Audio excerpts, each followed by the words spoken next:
YouTube Tamil மக்களுக்கு வணக்கங்க. இன்னைக்கு இந்த பழைய சாதம் தான். இன்னைக்கு காலை டிஃபன். இந்த பழைய சாதம்ன்றது பார்த்தீங்கன்னா, நம்ம வந்து காலையில சாப்பிடுறது தான் அது உகந்தது. நெறைய பேர் வந்து நான் அதாவது இரவு வடிக்கிற சாதத்துக்கு மட்டும் தான் அந்த பழைய சாதம் வந்து கொஞ்சம் நல்லாருக்கும். நம்ம மதியமோ இல்ல வந்து கொஞ்சம் முன்னாடியே நம்ம வடிக்கிறவங்க அந்த சாதம்லாம் வந்து பார்த்தீங்கன்னா, கொஞ்சம் ஒரு லைட்டா ஒரு நல்ல ஒரு டேஸ்ட்டா இருக்காது. ஒரு வாசம் தனியா ஒரு வாசம் வந்துரும். அதாவது இரவு வடிக்கிற அந்த சாதம் தாங்க பழைய சாதத்துக்கு சூப்பரா இருக்கும். இப்ப இந்த சாதமே பார்த்தீங்கன்னா, இந்த பழைய சாதத்துல தயிர் ஊத்தி சாப்பிட்டோம்னா, இன்னும் தூக்கலா சூப்பரா இருக்கும். அதிலயே வந்து இந்த நைட்டு நம்ம சாதம் வடிக்கிறோம் இல்லைங்களா? ஒரு ஒரு அதாவது ஒரு மாலை வேளையில வடிச்சா கூட அந்த பழையதுக்கு நல்லா சூப்பரா இருக்கும். இதுல வந்து பார்த்தீங்கன்னா, அந்த சாதம் வடிச்ச தண்ணீரே வந்து இந்த பழைய சாதத்துல நம்ம கொஞ்சமா ஊத்திட்டு, அதுக்கப்புறம் தண்ணிய ஊத்தி வச்சுருவாங்க. அந்த ஆதி காலத்துலலாம் அப்படிதான் பண்ணுவாங்க. அந்த காலத்துல இப்படிதான் பண்ணுவாங்க. அப்படி இருக்கும்போது, இந்த சாதத்துல வந்து நீங்க வந்து தண்ணி ஊத்திட்டு காலையில நீங்க வந்து அந்த சாதம் வடிச்ச தண்ணி இருக்குங்களா? அதுவும் இந்த சாதத்துல ஊத்தி, கொஞ்சம் அ பச்ச தண்ணீ ஊத்தி நம்ம வச்சோமா, காலையில வந்து அது ஒரு மணமா, ஒரு டேஸ்ட்டா சூப்பரா இருக்குங்க. இதே நம்ம மதியானம் வடிச்ச சாதம் மறுநாளைக்கு யூஸ் பண்றோம்னா, ஒரு புளிப்பு வாசம் வரும். அதால இந்த பழையது வந்து சாப்பிடுறதால பல நன்மைகள் நமக்கு. நீங்க அப்பலாம் பார்த்தீங்க நெறைய பேர் பழைய சாதம் தான் நம்ம கட்டு சாதம் கட்டிட்டு போயிட்டு, வயல் வேலையில சரி, மற்ற வேலைகள்ல சரி, வேலை செய்வாங்க. இந்த பழையது சாப்பிட்டுட்டு தான் ஈரமான அந்த நெல்லு நாற்று நடுறதா இருந்தாலும் சரி, இல்ல களை கொத்துறதா இருந்தாலும் சரி, அந்த ஈரத்திலே தான் இத ஈரத்த சாப்பிட்டு தான் அப்படி சொல்லுவாங்க. அப்பலாம் ஒண்ணும் ஆகல. இப்ப வந்து பழையது சாப்பிட்டா சளி பிடிச்சுது, சைனஸ் பிரச்சனை, அந்த பிரச்சனை, இந்த பிரச்சனை சொல்றதுக்கு மெயின் காரணம்னா, இந்த பழக்கத்த நம்ம கொண்டு வராம திடீர்னு சாப்பிடும்போது அந்த பிரச்சனை வரும். ஆனா வந்து கொஞ்சம் கொஞ்சமா சாப்பிட சாப்பிட அது வந்து பழக்கமாயிடும். ஏன்னா எருவு வடிச்ச சாதம் மட்டும் தாங்க அது பழையதுக்கு உகந்தது. ஏன்னா அப்பலாம் வந்து வேலையெல்லாம் செஞ்சுட்டு வந்து ஒரு மாலை வேளைல ஒரு 6 மணிக்கு மேல 7 மணிக்கு மேல தான் அடுப்பு பத்த வச்சு சாதம் வந்து ரெடி பண்ணி, அப்புறமா மீந்து போனத பழையதா வச்சுப்பாங்க. ஏன்னா இது ஐஸ் பிரியாணி சொல்லிட்டு இப்ப 5 ஸ்டார் ஹோட்டலே இதே நம்ம பணத்த குடுத்து வாங்குற அளவுக்கு இருக்கு. அந்த அளவுக்கு அந்த ஊற வச்ச சாதம்ன்ற அந்த பழைய சாதம் அவ்ளோ நமக்கு நெறைய ஒரு அதாவது நோய் எதிர்ப்பு சக்தியில வந்து நமக்கு வந்து குடுக்கும். அதுதான் ஒரு மெயினான ஒரு விஷயம். இந்த பழைய சாதம். இதுக்கு நான் தொட்டுக்கிறதுக்கு வந்து பார்த்தீங்கன்னா, நெறைய எது காலைல வெங்காயம் மட்டும் பச்சை மிளகாய் கடிச்சு சாப்பிடுறவங்க நம்ம அந்த காலத்துல இருக்காங்க. இப்ப இருக்கிற காலத்துல சரி வராது. ஆனா அப்பயும் இந்த வற்றல்லாம் இருந்துச்சு. இந்த வற்றல்லாம் பார்த்தீங்களா? இது வந்து பழையதுக்கு சாப்பிடுறதுக்கு சும்மா சூப்பரா இருக்கும். இதுல என்னென்ன வத்தல் பாருங்க. இது வந்து நம்ம சீசன் டைம்ல என்னென்ன கிடைக்குதோ நம்ம அத வாங்கி வந்து போட்டு வற்றல் தயார் பண்ணிக்கலாம். அதாவது பார்த்தீங்கன்னா, நான் கத்திரி வத்தல் வந்து ஒரு வீடியோ போட்டிருப்பேன். இது வந்து கத்திரிக்காய் வத்தல். இது வந்து பார்த்தீங்கன்னா, சுக்குங்கா வத்தல். அடுத்தது வந்து சுக்குங்கா வத்தல். அது வந்து நம்ம எடுத்தது வந்து பாவக்கா. இது பாவக்கா வத்தல். இது வந்து கொத்தவரங்காய் வத்தல். அடுத்தது பார்த்தீங்கன்னா, இந்த சுண்டக்கா வத்தல். இது எல்லாமே ஒரு 4மே வந்து நீங்க ஒண்ணா எண்ணெயில போட்டு நீங்க அத பொரிச்சு எடுத்தீங்கன்னு வச்சுக்கங்க. சூப்பரா இருக்கும் நம்ம தொட்டு சாப்பிடுறதுக்கு. இதுல வந்து நான் ஊறுகாய் மொளகா வந்து அது கலக்க மறந்துட்டேன். அத பச்சை மிளகா வந்து ஊறுகாய் மொளகா போடுவோம் இல்லைங்களா? அத வந்து அ இது கூட சேர்த்து வறுத்தோம்னா, அந்த காரம் இதுலலாம் ஒட்டி, இதுவும் காரத்தன்மையா நல்லா அது ஒரு ஃப்ளேவரா சூப்பரா இருக்கும். அதனால வந்து நம்ம இந்த பழையதுக்கு நம்ம காலையில டிஃபனா நம்ம சாப்பிடும்போது, சும்மா ஒரு புடி சாதம் சாப்பிட்டா கூட போதுங்க. நமக்கு வந்து அவ்ளோ வந்து நோய் எதிர்ப்பு சக்தியிலருந்து நம்மள காப்பாற்றும். இந்த பழைய சாதம். இதுக்கு தொட்டுக்கிறதுக்கு தாங்க இது. இது நம்ம வந்து இந்த வற்றல் வந்து அதாவது பாவக்காய் கிடைக்கும்போது நீங்க அது மாரி பாவக்காய் பண்ணிக்கலாம். அடுத்து இந்த கொத்தரங்கா அது இருந்துச்சுன்னா, நீங்க அத காய வச்சு நீங்க பண்ணிக்கலாம். அடுத்தது இந்த அ சுக்கங்கா. அதுவும் நம்ம உழவர் சந்தையில போனாலே நமக்கு கிடைக்கும். அடுத்து சுண்டக்கா. இது நம்ம வீட்லயே இருக்கும். இல்லன்னா கடையில கூட நீங்க வாங்கி கலந்துக்கலாம். இது எல்லாமே இது ஒரு நல்ல இதுவும் இல்லாம மருத்துவ குணம் தான். இதுல இருக்கிறது எல்லாமே கத்திரிக்காவும் சரி, கொத்தவரங்காவும் சரி, சுக்குங்காவும் சரி, அடுத்தது பாவக்கா சரி. இது நம்ம ஒரு 2, 2 பீஸ் நம்ம வந்து பழையதுக்கு சாப்பிட்டாலும் சரி, நம்ம மோர் சாதமோ, இல்ல சாம்பார் சாதத்துக்குமோ, ரசம் சாதத்துக்குமோ எல்லாத்துக்குமே வந்து இந்த வத்தல் வந்து சூப்பரா இருக்குங்க. அதாவது தெரியுதுங்களா? நல்லா இருக்கும். ஒரு பொன்னிறமா வறுத்துட்டு வச்சுக்கங்க. நல்லா ஒரு கலவையா ஒரு டேஸ்ட்டா நல்லாருக்கும். ஒரே வத்தலா நம்ம சாப்பிடுறத விட, இது நல்லாருக்கும். அதே மாரி இந்த வத்தல் வந்து எப்படி போடுறதுன்னு நெறைய பேருக்கு தெரியாது. நீங்க பாகற்காயா இருந்தாலும் சரி, சுக்கங்காயா இருந்தாலும் சரி, கத்திரிக்காய் மட்டும் தனி, கொத்தரங்கா இருந்தாலும் சரி, இது எல்லாமே வந்து முதல்ல நான் வந்து காய வச்சுருங்க. ஃபுல்லாவே நம்ம வந்து காய வச்சுட்டு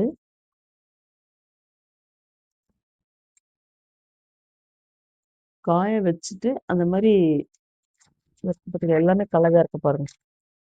இது வறுக்காத முன்னாடி, அதுல தெரியுதுங்களா? இது பாகற்காய், இது கொத்தரங்கா, இது சுண்டக்கா. இது வந்து இதெல்லாம் சுக்கங்கா. இது சுக்குங்கால செம்ம சூப்பரா இருக்குங்க.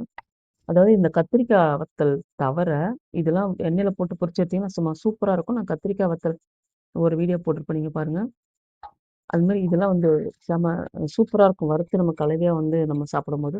இது எப்படி போடுறது அப்படின்றது முறைன்னா பார்த்தீங்கன்னா, அதாங்க நம்ம அந்த கத்திரிக்காய் மட்டும் தனியா எடுத்துருங்க. மத்தபடி எல்லாமே வந்து காய வச்சு எடுத்துக்கங்க. அதாவது பாவக்காய், கொத்தவரங்காய் இது எல்லாமே அ சுக்குங்க. முதல் நாள் சும்மா ஒரு காய வச்சுட்டு, நல்லா காஞ்சணும். நல்லா சுத்தமா நல்லா காஞ்சணும். அதுக்கப்புறமா காஞ்ச பிறகு நீங்க மோர் தயிர் எடுத்துக்கங்க. அத வந்து தண்ணி ஊத்தி கொஞ்சமா கொஞ்சமா இல்லன்னா தயிரே கூட பரவால்ல. அப்படியே நீங்க வந்து நீங்க எவ்வளோ இருக்கோ, அந்த அளவுக்கு கொஞ்சம் முழுகுற அளவுக்கு இல்ல. கொஞ்சம் குளுக்குற அளவுக்கு 1 கிளாஸ் அளவுக்கு அந்த தயிர ஊத்தி, கொஞ்சமா தண்ணிய ஊத்தி, கல் உப்பு அதில போட்டு குலுக்கி, குலுக்கி ஒரு நைட் ஃபுல்லாவே வைங்க. வச்சது அதுக்கப்புறம் மறுநாள் வந்து அந்த மோர்ல வந்து இருத்து காய வச்சுருங்க. காய வச்சுட்டு, திரும்ப சாயங்காலம் காஞ்சதுக்கப்புறம் அந்த மோர் தண்ணி அந்த பாத்திரத்திலே இருக்கணும். அதுக்கப்புறமா திரும்ப இரவு எடுத்து அந்த தண்ணீயிலே போட்டுறணும். அந்த மோர் தண்ணீலே. அதிலயே திரும்ப ஊறி, ஊறி அந்த மோரோட டேஸ்ட் தயிரு அது இருக்கு இல்லைங்களா? மோர் ஆயிடுது இல்லையா? அந்த டேஸ்ட் அதுல வந்து ஊறி, அந்த உப்பும் ஊறி, அதே செம்மையா சூப்பரா ஒரு மணமான ஒரு வத்தலா, சூப்பரா ஒரு டேஸ்ட்டா இருக்குங்க. ஏன்னா அது அவ்ளோ அற்புதமா இருக்கும். ஏன்னா நமக்கு நோய் எதிர்ப்பு சக்திக்கு இது ரொம்ப ஒரு நல்லது ஒரு விஷயமும். சின்ன, சின்ன விஷயங்கள் தான். இது நெறைய பேர் நம்ம ஃபாலோ பண்ண மாட்றோம். இல்ல நம்ம வீட்லயே வாங்கிட்டு வர இந்த பாவக்காய் மீந்து போனாலும் சரி, இல்ல சுண்டைக்காய் மீந்து போனாலும் சரி, சுக்கங்காய் மட்டும் சமையலுக்கு பயன்படுத்த மாட்டோம். ஆனா வற்றலுக்கு யூஸ் பண்ணிக்கலாம். இது கொத்தரங்காய் சரி, கத்திரிக்காய் கூட சரிங்க. கத்திரிக்காய்லாம் சூப்பரா இருக்கும். நல்லா வற்றல் போட்டோம்னா. அந்த மாரி இத வந்து நீங்க திரும்ப திரும்ப அந்த தண்ணி வற்ற வரல நீங்க போட்டு போட்டு நீங்க வந்து அ வெயில்ல நீங்க உலர்த்தி காய வச்சு எடுத்துட்டீங்கன்னா, நம்ம மழை காலங்கள்லாம் பார்த்தீங்கன்னா, சூப்பரா நமக்கு வந்து ஒரு நல்லாருக்கும். அதாவது எப்படி மொறு மொறுன்னு நல்லாருக்கும். மழைக்காலத்துக்கு உண்டான இந்த குளிர்கள் எல்லாமே வந்து இது தாக்கு பிடிக்கும். இந்த வற்றல. ஏன்னா, சூடு இருக்கிற பொருளுங்களும் இருக்கு. இதுல குளிர்ச்சின்ற பொருள் எது சுக்கங்கா தான் சொல்லலாம். ஆனா, அது நம்ம வத்தலோட கலந்து சாப்பிடும்போது ஒண்ணும் தெரியாது. இதெல்லாம் நம்ம வந்து நடைமுறையில பழக்கப்படுத்தினா தாங்க நம்ம வந்து இந்த ஆஸ்மா, வீசிங் இந்த பிரச்சனைலாம் இல்லாம இருக்கும். திடீர்னு சாப்பிடுறவங்க கொஞ்சம் கொஞ்சமா சாப்பிட்டுட்டே இருந்தாங்கன்னா பழக்கம் வந்துரும். ஏன்னா பழையது வந்து நம்ம உடம்புக்கு நல்லது. ஒரு வாரத்துக்கு 2 முறையாச்சும் நீங்க சாப்பிடலாம். இல்ல தினமும் கூட சாப்பிட்டு வரலாம். அதெல்லாம் எந்த ஒரு பிரச்சனையும் இல்ல. உடம்பு திடகாத்திரமா இருக்கும். அது அந்த காலத்து அ மனிதர்களும் சரி, இப்ப இருக்கவங்களையும் நீங்க பார்த்தாலே தெரியும். பல நோய்கள் வந்து நமக்கு வந்து இந்த பழையது வந்து நம்மள வந்து காப்பாத்தும். அடுத்தது வந்து பார்த்தீங்கன்னா, இப்ப இந்த பழையதுக்கு நம்ம வந்து தயிர ஊத்தி தயிர்னா அது சூப்பரா இருக்கும் பழையதுக்கு தயிரு. அது பசுந்தயிர் நம்ம வீட்லயே நம்ம வந்து துவைச்சது இருக்கு. உப்பு தேவையான போட்டு அப்படியே சூப்பரா சாப்பிட்டு பாருங்க. அந்த தண்ணி கொஞ்சம் சாதம் மாத்திரம் போட்டு நீங்க தண்ணிய வந்து அதிகமா ஊத்தி கூட நீங்க சாப்பிட்டு பாருங்க. சும்மா சூப்பரா இருக்கும். இந்த பழைய சாதம், இந்த வத்தல் அவ்ளோ ஒரு காம்பினேஷன் நல்லாருக்கும். ஏன்னா நம்மளாலாம் இப்ப அந்த காலத்துல மாரி வெங்காயத்த கடிச்சுக்கலாம் சாப்பிட புடிக்கல. இதுவும் அந்த பழமையான முறை தான். இருந்தாலும் அந்த வெங்காயம் கடிச்சுக்கிட்டு, பச்சை மிளகா கடிச்சுக்கிட்டுலாம் அ சரி வராது. ஆனா இது நம்ம பழையதுக்கு தொட்டுக்க இது வச்சுக்கலாம். இந்த வத்தல் நம்ம வந்து தொட்டு சாப்பிடலாம். சூப்பரா. அவ்வளோதாங்க. உங்களுக்கு பிடிச்சதா இப்ப நான் பழையது சாப்பிட போறேன். உங்களுக்கு பிடிச்சிருந்தா இந்த வீடியோ லைக் பண்ணுங்க. நீங்களும் பழைய சாதம் சாப்பிட பாருங்க. ஆனா வந்து அது காலையில வடிச்சதோ, இல்ல மதியானம் வடிச்சதோ, அது மறுநாள் யூஸ் பண்ணா அது ஒரு டேஸ்ட் வேற மாரி ஆயிடும். அது உங்களுக்கு அ நெறைய சொல்ல மறந்துட்டேன். அதாவது பழையது எனக்கு ஒத்துக்கலன்னு சொல்றவங்கள பார்த்தீங்கன்னா, சாதம் வந்து நீங்க எப்ப வடிக்கிறீங்க, எப்ப அத தண்ணி ஊத்தி வைக்கிறீங்க, இல்ல வடிச்ச சாதத்துல இரவு தண்ணி ஊத்துறீங்களா? அப்படின்றது தான் மெயின் ஒரு முக்கியம். ஆனா, இந்த சாதத்த இரவு வடிக்கிற சாதம் தான் பழையதுக்கு வந்து ஒரு டேஸ்ட்டா இருக்கும். எந்த ஒரு பிரச்சனையும் இல்லாம நல்லாருக்கும். அந்த டேஸ்ட்டாவும் இருக்கும். நமக்கு என்ன அதுல தேவையோ, அந்த சத்து வந்து நமக்கு கிடைக்கும். அதாவது நோய் எதிர்ப்பு சக்தி நமக்கு வந்து கிடைக்கும்.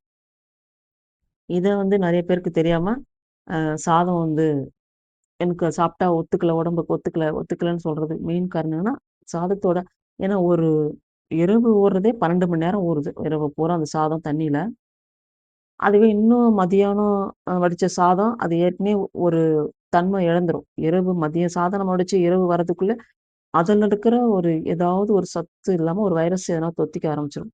அதுல தண்ணி ஊத்தும்போது, அத மறுநாள் நம்ம சாதம் வந்து ஒண்ணு ஒண்ணு நொசஞ்சிரும்.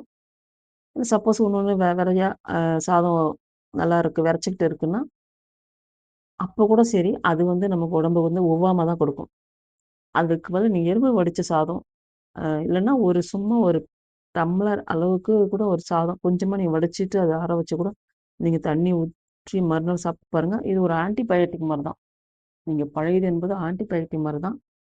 உடம்பு ஆரோக்கியமா இருக்கும். ஒரு சில்னஸா இருக்கும். காலையில எப்பவுமே சாப்பிடுறவங்க வந்து பார்த்தீங்கன்னா, உணவே வந்து பார்த்தீங்கன்னா, சுட சுட இல்லாம ஒரு சில்னஸான உணவு இருந்துச்சுன்னா, அதாவது கஞ்சியா கூட நீங்க வந்து ஆற வச்சு கஞ்சி எடுத்துக்கலாம். அதாவது பச்சை பருப்பு, சா அரிசி போட்டு நம்ம வந்து வேக வச்சு அத எடுத்துக்கலாம். இல்ல புட்டு, அடுத்து வந்து இடியாப்பம். இந்த மாரி ஒரு சூடு இல்லாத ஒரு அ உணவா நம்ம சாப்பிட்டோம்னா, ஒரு மயக்க நிலை வராது. நமக்கு வந்து அழற்சி வராது. அதனால வந்து இந்த பழையது ரெகுலரா சாப்பிட்டாலும் சூப்பரா தான் இருக்கும். இங்க சளி பிடிக்குது, அந்த வீசிங், ஆஸ்துமாலாம் இருக்கவங்கலாம் நான் ஒரு வீடியோ போட்டிருக்கேன் பாருங்க. சளி தொந்தரவுக்கு அந்த காய்கறி நீங்க குடிச்சிட்டு வந்தா கூட நீங்க பழையது சாப்பிட ரெடி ஆகலாம். ஏன்னா ஒத்துக்கும். நம்ம ஒரு உடம்புக்கு ஒத்துக்கலன்னா, அது ஒத்துக்க வைக்கிற மாரி நம்மள வந்து உடம்ப தயார் பண்ணிக்கணும். இதுதாங்க நீங்க இரவு வடிக்கிற சாதம் தான் பழையதுக்கு உகந்தது. உங்களுக்கு பிடிச்சிருந்தா இந்த வீடியோ லைக் பண்ணுங்க, சப்ஸ்கிரைப் பண்ணுங்க.